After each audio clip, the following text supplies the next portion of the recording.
Opa, tô chegando aqui, Armando Pérez, para mais uma aula de geografia hoje. Entrar sustentabilidade. Sustentabilidade vocês estão tendo com a professora Vanessa, né? Normalmente era geografia e sustentabilidade. Hoje só geografia, né? Comigo, o professor Armando Pérez, tá? E antes de apresentar o tema da nossa aula, né? Eu vou apresentar Raquel, que está aqui comigo fazendo, né, a interpretação para as libras, tá? Deixando nossa aula muito mais acessível, né, e democrática, né, como as aulas, né, do Educa Recife vem sendo para vocês, tá bom? Então, lembrando que a gente tá abordando, né, nessas aulas, que são as paisagens insustentáveis, o tema da nossa aula de hoje será os processos de favelização, beleza? Só que eu não estou só, né? Quem está aqui comigo hoje, convidei, né, um colega, um companheiro, que me acompanha também em outras aulas, o professor Gilson Soares. Olha ele aí. Chegando na sua tela, maravilhosamente, essa dupla nova aqui com o senhor, hein? Raquel e rostinho linda, de vez em quando. Mas é sempre um prazer, o nono ano, olha só, chegando aqui para vocês, para falar sobre a nossa queridíssima geografia. Vamos juntos, vá anotando aí devagarzinho, é importante, vocês que estão aí se preparando para as escolas técnicas, essa provinha que vem no final do ano, é sempre importante ficar ligado nos nossos destaques, na nossa aula, por isso que tem várias formas de você interagir com os nossos conteúdos. Aproveite, pessoal! É isso aí, Gilson, valeu. Então, lembrando, né, se você vê a reprise dessa aula, você vê no YouTube, tá vendo no YouTube, você pode mandar sua pergunta, compartilhar, é importante, né, dar o like. Então, isso faz com que a gente tenha aí um acompanhamento, né, e a presença de vocês é sempre importante. E aproveitando também para mandar, né, aquele alô para os professores e professoras da rede municipal do Recife. Beleza? Então, sem mais delongas, vamos começar a nossa aula, né? E como eu tenho trabalhado aqui, a gente começa onde a gente terminou, né, no último episódio aqui da geografia do nono ano. Então, nós falamos sobre quem produz o espaço geográfico, né? Quem produz. Então, nós vimos que os indivíduos e grupos produzem espaço geográfico.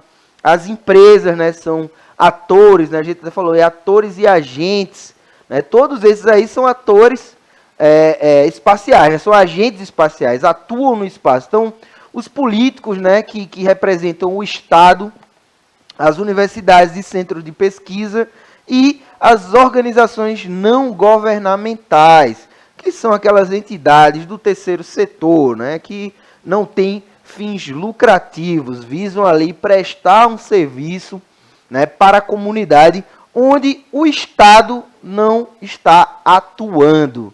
Beleza? Então, esses elementos aí, eles vão estar juntos, muitas vezes com participação mais de um, com participação mais de outro, né? Por exemplo, numa cidade nós temos os promotores imobiliários, que são quem?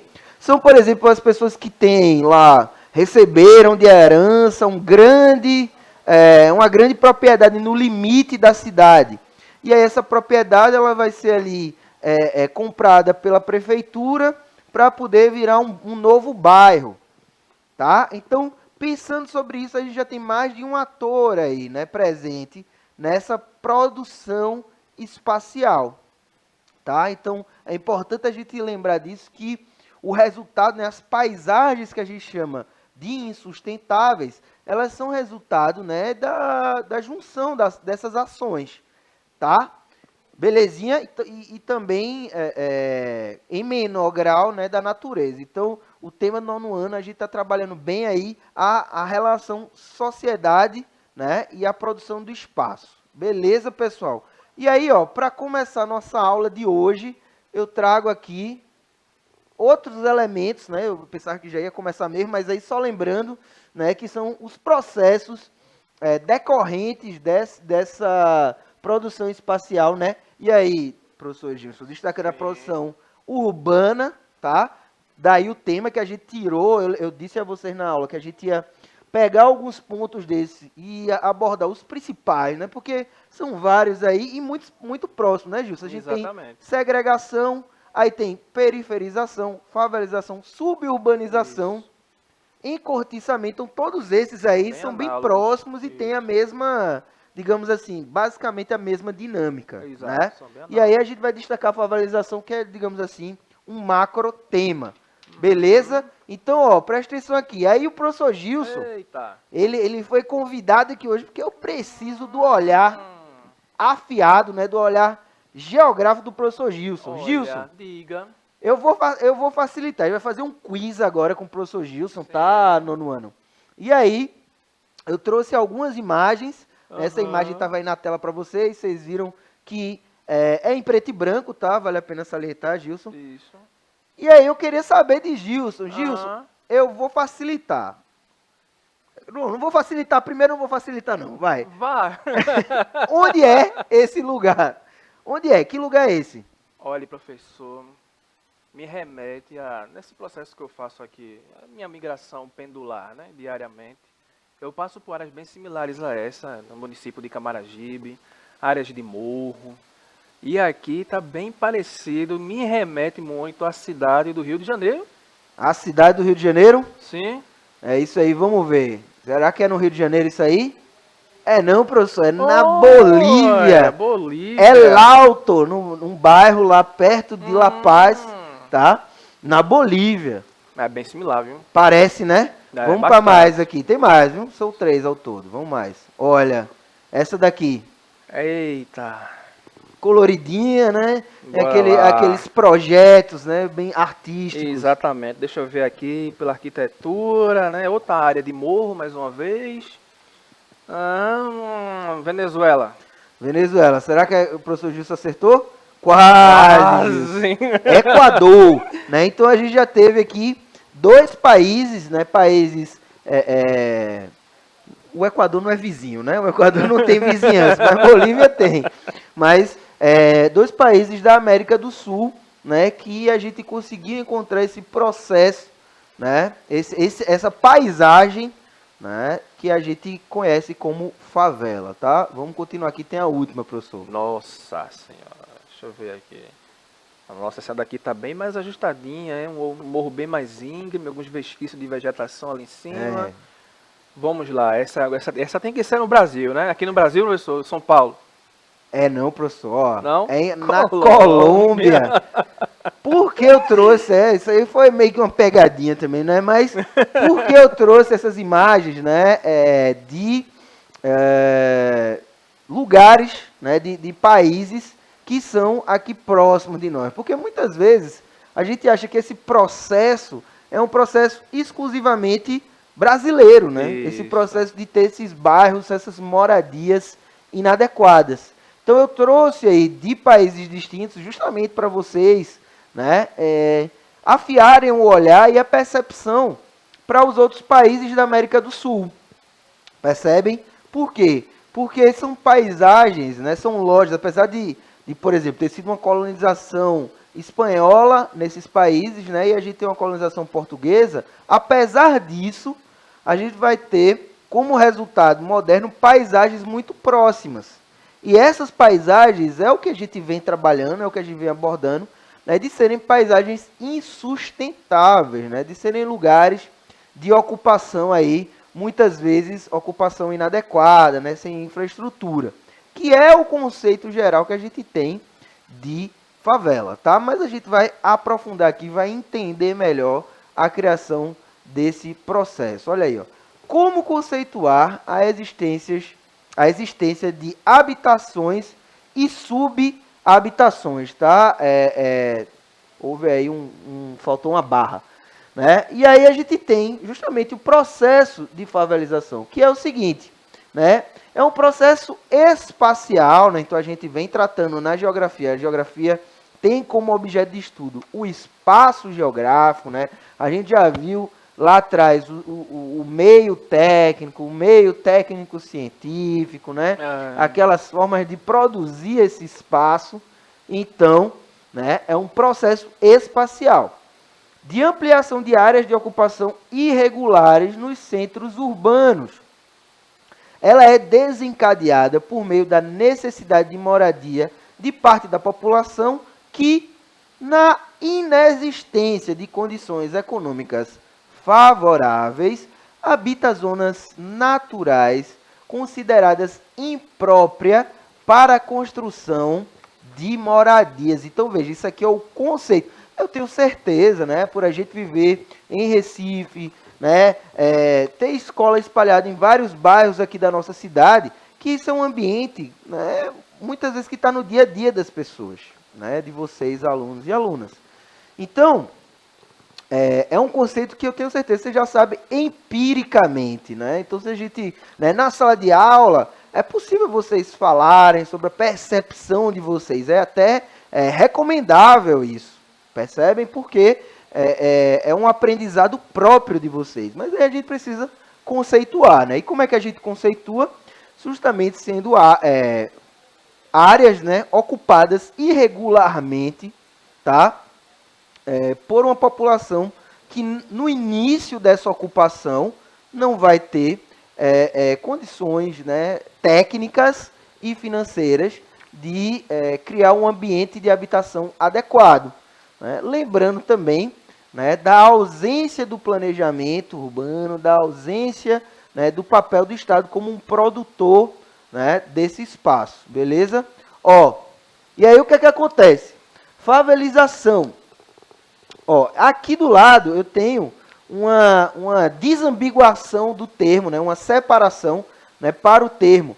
Porque, veja, existe uma planta, né, que é o faveleiro, né, tá aí o nome dessa planta, né, eu não vou me atrever a dizer o nome científico dela, não, tá aí, não vou me atrever, nada, eu facilitar para Raquel também, né, tá tudo certo. Essa planta aí é o faveleiro, que aqui no Brasil, né, foi encontrado. E outra coisa, uma coisa interessante. Esse nome favela é o tipo de bairro aqui no Brasil, né? Você vai na Argentina, por exemplo, esses bairros que a gente considera favela são chamados de pueblos, né? Então tem nomes diferentes, tá? Aqui no Brasil, Gilson, não sei se você tá ligado nessa história, mas na região dos morros do Rio de Janeiro, né? No Rio de Janeiro, onde a gente vai ter a maior favela do Brasil, está localizada lá, a favela da Rocinha, tá?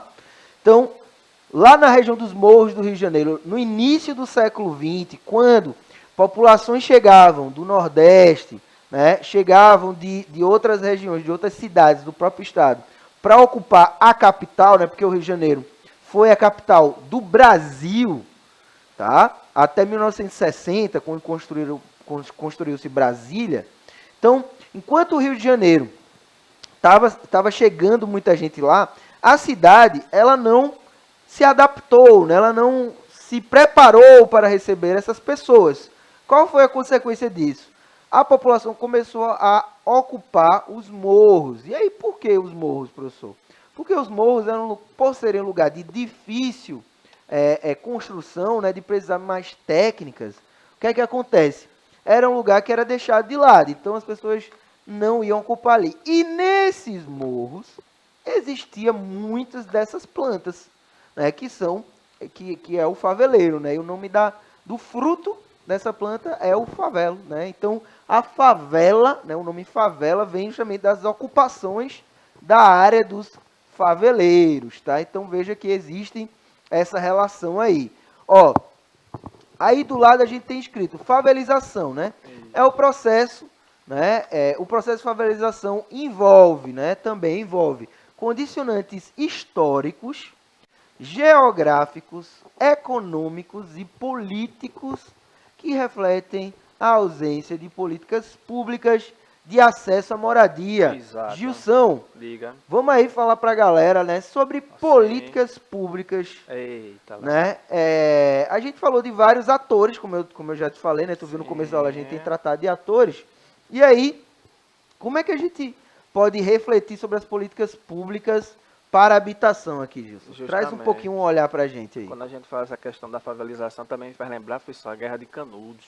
Exatamente. Também é bem comum a gente ver essa questão dessa planta, né, do faveleiro, em que os combatentes lá, as pessoas que estavam envolvidas lá naquelas cenas de combate, né, se escondia lá no faveleiro para não serem vistas, né?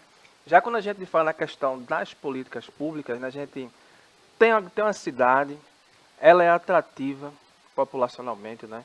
Está ali os grandes centros econômicos, né? A gente pega São Paulo, Recife também agora está sendo aqui no Nordeste, né? A cidade bem atrativa, Salvador, Fortaleza, a própria Rio de Janeiro junto com São Paulo, né? Formando aquela grande megalópole, é atrativo para essas populações virem, né?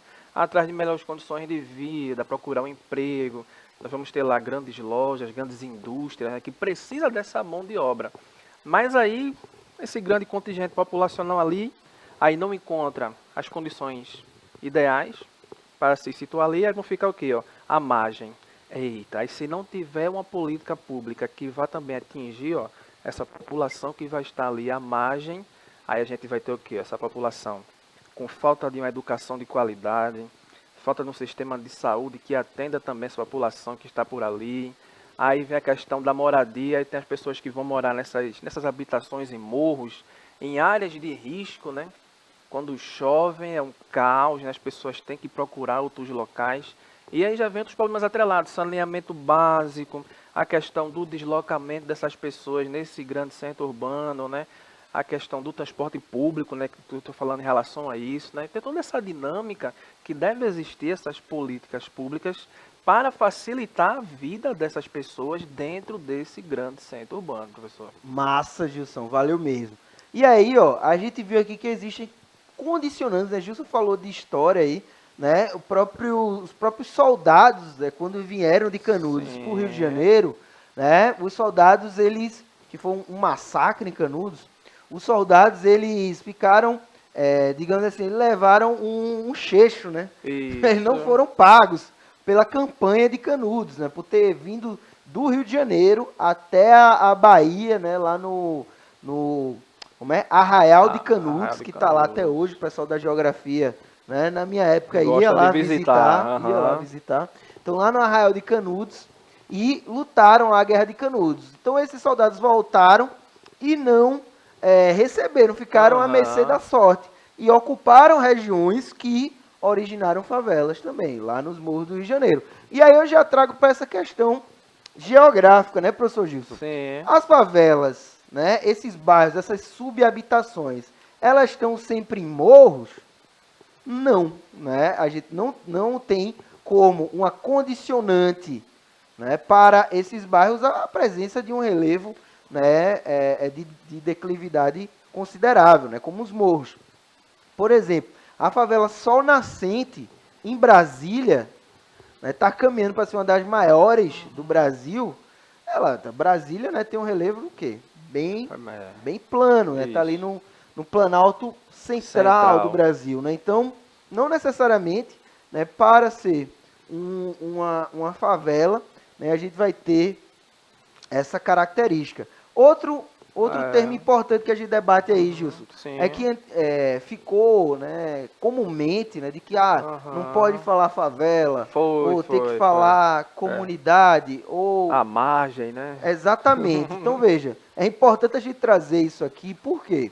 Porque, realmente, no Brasil, né, que é um país que tem questões sociais, né, de um abismo social, né, muito notável. O que é que acontece? Existem pessoas que utilizam esses termos de forma pejorativa, de fato, né, desrespeitando, assim, as comunidades que vivem nesses lugares, percebem? Né, e por ser comunidades historicamente marginalizadas. Então, quando a gente traz esse termo aqui, a gente está trazendo esse termo porque, né, é um processo, primeiramente a gente viu que é um processo, e assim é trazido, né, mas é um fenômeno de subhabitação, né, e subhabitação vai acontecer em todo lugar, né, por exemplo, você vai nos Estados Unidos, aqueles parques onde as pessoas moram em trailer, por exemplo, aquilo ali também é um lugar de subhabitação. Justamente. Também, percebe? Então, é um fenômeno que vai ser inerente à presença humana, né? Você vai ter lugares que vão ser adequados e lugares que não vão ser adequados. Justamente. Então, o termo, quando a gente estuda, é esse termo favelização, perfeito? Então, até me lembrei de fazer isso aí. Então, como o Gilson já trouxe aí, tem questões políticas, principalmente questões políticas, né? Eu acho que talvez seja a condicionante mais direta nesse processo, tá bom? Vamos continuar aqui. Ó, tá bem, beleza, tá bem, ficou menor do que eu imaginava, mas eu vou ler aí para vocês. Eu trouxe aqui, ó, componentes desse processo de favelização. Então, na esquerda eu tenho aí fatores econômicos e na direita fatores espaciais. Então, os fatores econômicos, né, que estão aí na parte superior desse esquema, por exemplo, a desigualdade socioeconômica e o êxodo rural, foi o que a gente falou aí, Jussão. É isso. Na direita eu tenho espaciais, como por exemplo, a organização exclusivista, tá, do espaço, ou seja, segregação, uma falta de regulação urbanística, né, ou seja, todo da elite ser dona da terra toda e depois sair vendendo quando o negócio se valoriza, né, que é chamado também de concentração fundiária. E aí, ó, os fatores econômicos vão levar à pobreza urbana e à informalidade, que já é nesse segundo nível aqui do esquema, e os fatores espaciais vão levar o quê? A um elevado preço da terra urbana. Esses dois fatores, aliados à carência nas políticas públicas de habitação, vão gerar aí o surgimento das favelas. Então, nada mais é esse esquema aí do que uma organização, uma conceitualização, né, para vocês aí que vão, que para os professores também quiserem usar uma sala de aula, né, para os alunos e alunas que quiserem aí, ó, já dá uma pausa no vídeo, já faz essa anotação, já está no esquema aí, no nosso, nossa, né, Nossa. Cirilo aí, 2011, né, que a gente pegou essa contribuição desse trabalho acadêmico, né, professor? Isso, então tem que com fazer certeza. a referência, tem que citar a fonte, beleza? Boa. Então, isso é uma esquematização desse processo de favelização. Então, temos aqui baixo crescimento econômico, alto nível de desemprego e a ausência de políticas públicas. E aí, isso vai gerar favelização com alguns fatores que nós vamos detalhar aqui, como, por exemplo, fatores ambientais, né?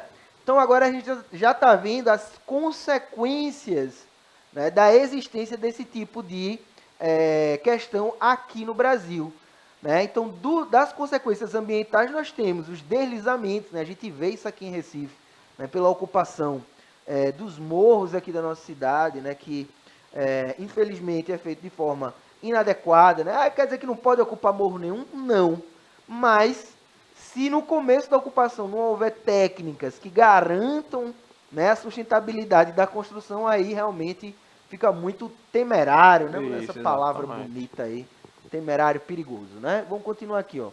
Enchentes, né? As favelas às vezes estão também, né, em regiões de proximidade de corpos hídricos, né? Como os rios, por exemplo. Aqui a gente tem as palafitas, Isso. tá? Então, muitas vezes, a própria retirada do solo e da vegetação nos ambientes de morro vão fazer que haja um escoamento maior de sedimentos, gerando aí o assoreamento, que ajuda nos processos de enchente, né? A própria falta de uma coleta de resíduos, né? De uma coleta de lixo, né, popularmente, a própria ausência da coleta de lixo faz com que quando chova, ó, esse lixo ele se espalhe, então vai trazer doenças também, né? E por aí vai. Tem mais aqui, ó, que foi o que eu acabei de dizer, né? A poluição dos rios. Tô prevendo aí.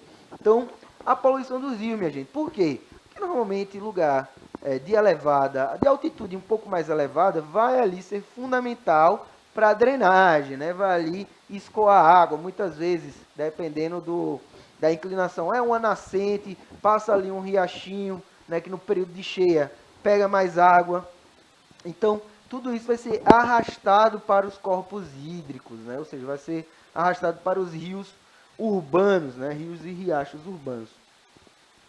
O próprio desmatamento, né, que é uma consequência de toda a ocupação humana, mas aí a gente tem, por exemplo, o Código Florestal Brasileiro, tem regiões de topo de morro que não podem ser desmatadas, né, mas aí as pessoas começam a ocupar, né, precisam de espaço, como a gente viu, né, naquele esquema passado ali, né. Então, a própria condição do mercado imobiliário urbano, né, causa essa necessidade. Então, as pessoas precisam trabalhar, né, e para se sustentar, e ao mesmo tempo precisam pagar para morar, que é um direito, né, um direito básico, tá? Um direito. Então, vamos lá, a contaminação dos solos, né, mais uma vez, trazendo aí a questão, né, da falta do esgoto, por exemplo, do encanamento, né, do saneamento. Então, quando a gente fala de saneamento, minha gente, a gente está falando não só do esgoto, né, lá da descarga que você dá, mas está falando também de chegar água limpa na sua casa, está falando também da coleta dos resíduos sólidos, né, o lixo que acumula na rua. Pronto, quem cuida disso também, né, isso está tudo dentro dos produtos de saneamento básico, né, sanear. Sanear é do latim sanus, que é curar, professor. E as questões sociais. Olha, eu estou adivinhando. E tá vendo? Saneamento básico aí, ó. As questões sociais, né? Então, o processo, a falta de saneamento básico, né? Que, como eu estava dizendo agora, é fundamental para que a gente viva com saúde e dignidade, né? Imagina você chegar para falar para uma pessoa que ela tem que separar o lixo dela, professor Gilson. Quando na porta da casa dela passa um esgoto que está passando rato, cheio de insetos. Difícil, né? Eu lembro aqui muito em Recife, aquela região que na época que estava rolando uma ocupação ali no Coque, né? Teve um avanço recente da ocupação ali, né? Que tinha um canal assim e o pessoal teve que ocupar aquela área. Então, né, o processo do Coque resiste, aí você já cria uma identidade comunitária para as pessoas lutar pelos direitos, né, para ter melhorias dentro das condições do bairro. Então veja como isso é justamente o que a gente vem falando, né, da produção da paisagem, que é da produção do espaço. Os espaços, as paisagens são insustentáveis, mas a gente luta esses processos para poder torná-las sustentáveis, né? Então, ó, vamos aqui, ó, questões relacionadas à educação, né, os processos educativos, que são necessários para as pessoas justamente saberem seus direitos, né, conseguirem lutar, são importantes, né, digamos assim, encurtam o caminho, né? Isso. Porque o povo, obviamente, muitos movimentos são de pessoas que vivem ali no lugar, né, que tem o seu lugar naquele bairro e a partir disso buscam por seus direitos, por conhecer aquele lugar, né? Mas quando a gente tem conhecimento, formação, pessoas daquele lugar formadas, por exemplo, já vai advogar na causa daquele pessoal, então já traz um avanço, tá? Então a ausência da educação também nesses lugares, né? Que vai levar, agora é só aquele pacote básico, né? Exato. Falta de saneamento, falta de educação, vai levar a uma ausência de saúde, né? Postos médicos e tal, que também vai gerar uma consequente violência, né? Por quê? Porque são ambientes, né? Infelizmente, que as pessoas elas estão à margem da sociedade, né? Então isso muitas vezes, né, gera um ambiente que vai ser aproveitado, né? Por quê? Porque tudo isso, minha gente, que a gente está falando aqui, remete à ausência do Estado ali. Porque quem tem que fornecer moradia, educação, saneamento e proteção para as pessoas é o Estado. E como a gente vê aqui no Brasil, muitas vezes o Estado é que causa essa violência. Percebam, eu coloquei violência, mas não é uma violência muitas vezes interna, né? Essa violência ela chega nesses lugares por serem lugares, né, em que a ausência do Estado gera outras questões, né? Gera outras ilegalidades, percebe? Então, é um debate que é muito importante quando a gente está falando desse processo de favelização, é a gente entender isso aí, tá? Olhar com calma, né? E perceber os atores envolvidos nesse processo. Último tópico, né? A informalidade, né? Que vai ser uma consequência de todas essas ausências. Para ficar como atividade para vocês, nós temos aí, ó, uma pesquisa. E aí, justamente para a gente ter um contraponto, né? Para a gente ter uma outra visão, eu quero que vocês busquem aí iniciativas de êxito e auto-organização originadas em favelas pelo Brasil. Então, tem muita, viu? Estou logo avisando. Aqui em Recife tem um bocado, né? Nos grandes lugares do Rio de Janeiro, São Paulo também tem. exemplos de auto-organização, professor Gilson. Tem coisa Aham. da galera ter sua Realmente. própria economia dentro das favelas, sabe? Iniciativas que vão de dentro, né? E servem como auto-organização para tornar esse espaço mais sustentável. Professor Diga. Gilson, agradeço demais a sua presença Oh, aqui. Se estamos despeça juntos. do nono ano. Eu que agradeço, professor. É sempre um prazer estar aqui dialogando com o senhor. Pessoal, beijo do rostinho lindo. Até a próxima aula de geografia no ano. Valeu, valeu, Gilson. Valeu, pessoal do nono ano. Um abraço. Obrigado, Raquel, pessoal da técnica. Até a próxima. Tchau, tchau.